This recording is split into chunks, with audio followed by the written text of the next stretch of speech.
Kito was just an orphan in a kingdom ruled by fear and gold, until he stood up to the Lion King.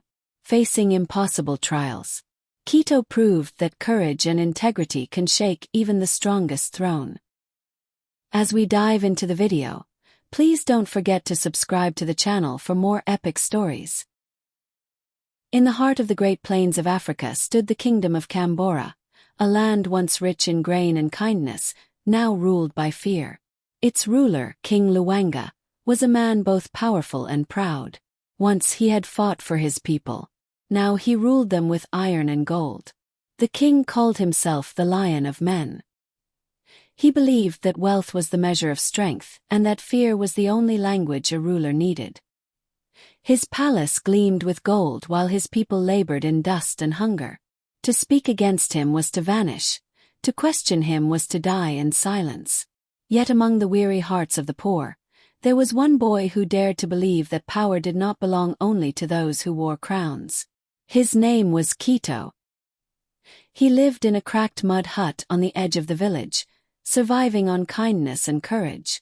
The people knew him as the boy who always helped others before himself, mending fences, fetching water, feeding the old when he had nothing to eat himself. He spoke little, but his actions were louder than words. When others complained, Kito worked. When others feared, Kito hoped. But some said that his courage carried the spirit of a lion under the kind born from enduring pain and still choosing to stand tall. As the dry season stretched longer than usual, King Luwanga announced his grandest wish, to build a throne made entirely of gold, to show the world the greatness of his rule. The order spread across the land like fire. The king's soldiers moved from village to village, collecting taxes the poor could never pay. They took goats, harvests, tools, and anything of value. Those who resisted were beaten or thrown into the palace prison. One scorching afternoon, the soldiers came again. They demanded from an old widow the only goat she had left, her only means of survival. When she refused, they struck her to the ground. But before another whip could land, Kito stepped forward. He was small compared to the armored men, yet his stance did not waver. He told them they had taken enough, that no king needed gold while his people starved. The soldiers laughed at first, then grew angry. They seized him, tied his hands, and dragged him through the village streets. The people watched in silence, eyes lowered, hearts heavy, for to speak up was to share his fate. Kito was thrown into a wooden cart and carried away to the palace, leaving a trail of dust behind him. The palace was another world, walls carved with ivory, floors polished like mirrors, guards at every door. King Luwanga sat on a half-finished throne, glittering but cold. When Kito was brought before him, the court grew quiet. He stood bruised and barefoot before the man whose word was law. The king studied him, this thin, dusty boy who dared to defy his soldiers. To him, Kito was not a threat, just another lesson to the people about what happens when courage goes too far. Without a word, he ordered the guards to imprison Kito until he decided his punishment. Kito was thrown into a dark cell beneath the palace floor, damp, narrow, and silent. He sat on the cold ground, his wrists bound with iron. But even there, in the darkness, his thoughts were clear. He did not think of escape or revenge. He thought of the people outside, hungry, afraid, yet still alive. He thought of the widow who might lose her only goat and of children who would sleep hungry again. And something inside him hardened, not anger but purpose. He whispered to himself that a man's worth is not measured by what he owns, but by what he's willing to stand for. Days passed. Kito remained locked beneath the palace, forgotten by most, remembered only by the few who whispered his name in fear and admiration. But word of what he did, standing up to the king's guards, had spread quietly across Kambora. In every hut, around every evening fire, people spoke of the orphan who defied the throne. Some called him foolish, others called him brave. But all agreed on one thing: Kito had done what no one else dared to do. One morning, the palace gates opened to a crowd. The king had summoned the people. Trumpets echoed through the dusty streets as soldiers shouted for everyone to gather in the square. When the king appeared, dressed in golden robes and jewels, silence fell. Then came Kito, dragged forward by 2 guards, his wrists bruised and clothes torn. People gasped. Some turned their faces away, fearing what they were about to see. King Luanga stood before them all and spoke, his voice hard as stone. He told the people that this boy had challenged the throne, that his defiance was an insult to the crown. But then he smiled, the kind of smile that hides cruelty. He announced that Kito would be given a chance to earn forgiveness. If he could complete 3 trials, tests of strength, wisdom and loyalty, he would live. If he failed, he would die. The crowd murmured. No one had ever survived such trials before. But Kito simply nodded once. There was no fear in his eyes, only determination. For the first test, Kito was taken outside the city walls to a vast dry plain covered with thorn bushes.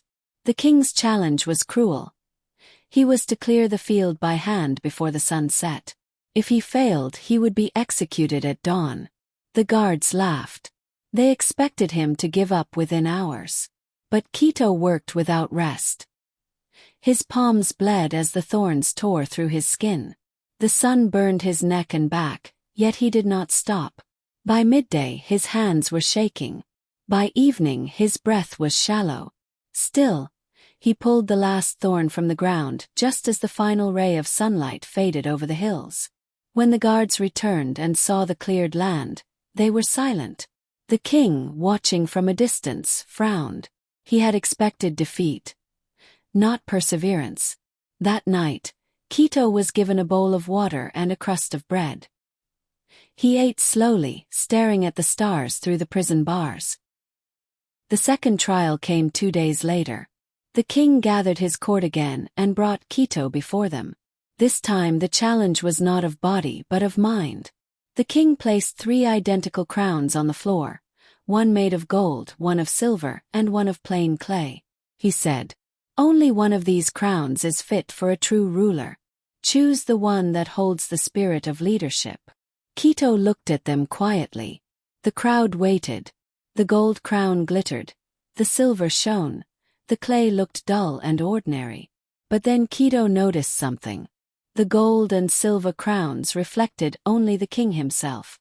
The clay crown, though rough, could reflect the faces of everyone when light hit it just right. He picked up the clay crown and said, "A true leader wears the weight of his people, not the shine of his gold." The court fell silent. Even the king hesitated for a moment. It was the first time anyone had spoken words in his presence that cut deeper than a sword. The king declared that Kito had passed, for now. For the final trial, the king's heart grew darker. He decided to end the boy once and for all. He ordered that Kito be thrown into the old royal lion pit, a place where wild lions had once been kept for the king's entertainment. It had been years since anyone dared go near it. Kito was pushed inside. The crowd held their breath from above. But instead of running, Kito stood his ground. He looked at the lion, not with fear but calm. The lion circled him, sniffed, then stopped. Did not attack. Instead it stood, acknowledging the boy's courage and patience. Minutes passed. The crowd began to murmur. The king's face hardened in disbelief. Finally Kito was lifted out alive. The people rejoiced for the orphan boy who had faced death and lived. The sun rose over Kambora, painting the city in sharp gold and shadow. After the trials, the kingdom was no longer silent. Whispers turned to murmurs, murmurs to conversations, and conversations to quiet acts of defiance. Merchants left extra food outside their stalls, refusing to pay the king's taxes. Farmers hid their harvest from the soldiers. Even some of the palace guards began to hesitate when given cruel orders. The king noticed. He had won every battle of his life, except this one. This orphan boy had defeated him not with weapons or wealth, but with courage and conscience. One afternoon, the king called Kito to the throne room. The boy entered, unafraid, carrying nothing but himself. The king's eyes narrowed. He spoke sharply, hoping to intimidate. "Do you see what happens when a man opposes me?" Kito told of the villages, the widows, the children who had nothing. He told of the thorns he cleared, the crown he chose, the lion he faced. Not as a boast, but as proof that the kingdom could thrive if justice guided it. The king felt a tightening in his chest. He could punish Kito again, but doing so would risk losing the loyalty of the palace itself. With a heavy heart, he made the first decision of humility he had ever made in years. He released Kito completely and ordered the soldiers to stand down. Kito did not take the throne. He did not seek wealth or titles. Instead, he walked among the people, helping rebuild what had been destroyed. He advised farmers on fair harvests, and spoke with the king about policies that would restore justice. King Luwanga, once feared, began to listen. He learned to govern not with fear, but with fairness. The people, seeing a ruler willing to change, began to trust again. In time, Kambora flourished, not through gold or iron, but through respect, fairness, and courage. Kito became a symbol, not of power, but of the strength of integrity. Years later, Kito's story spread beyond Kambora.